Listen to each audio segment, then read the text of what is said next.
Hello దోస్తులు, ఎట్లున్నారు? మంచిగా ఉన్నారా? ఇవాళ అయితే మా ఇంట్లో నేను ఫస్ట్ టైం అల్లం పచ్చడి అయితే ట్రై చేసిన అన్నట్టు.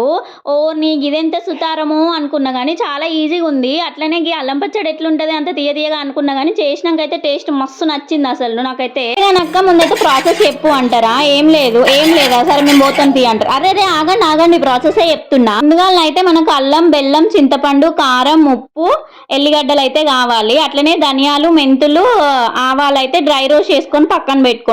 నెక్స్ట్ కి అల్లం ముక్కల్ని ఆయిల్ అయితే ఫ్రై చేసుకోండి. అట్లనే చింతపండుని కొంచెం వాటర్ వేసి హాట్ వాటర్ లో బాయిల్ చేసి పక్కన పెట్టేసుకోండి. ఏడ్చినట్టే ఉంది నీ చెప్పుడు. ఎంతెంత క్వాంటిటీ చేసుకోవాలో చెప్పవా అంటారా? ముందైతే అల్లం, బెల్లం, చింతపండు సేమ్ క్వాంటిటీలో ఉండాలి. కారం వచ్చేసి మనం అవి ఒక 100 గ్రామ్స్ తీసుకుంటే అల్లం, బెల్లం, చింతపండు, కారం అయితే 65 గ్రామ్స్ తీసుకోవాలన్నట్టు. ఇంకా అవన్నీ రోజు చేసుకొని పక్కన పెట్టుకొని అవి చల్లారే లోపు పోపు అయితే వేసుకొని పక్కన పెట్టేసుకుందాం.